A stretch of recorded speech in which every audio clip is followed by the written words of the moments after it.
Magluluto ako ngayon ng ulam pang tanghalian. Tapos sibuyas.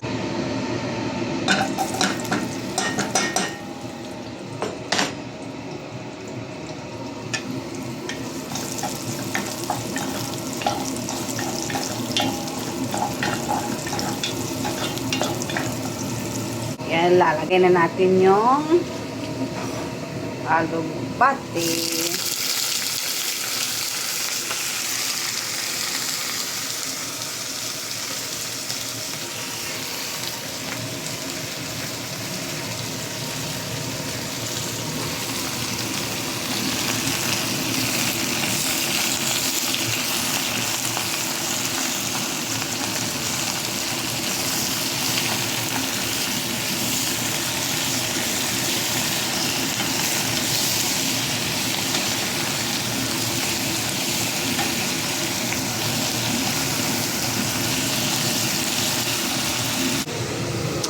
Lagyan natin ng tubig.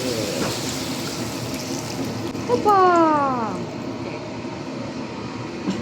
Then, pakuluin na natin.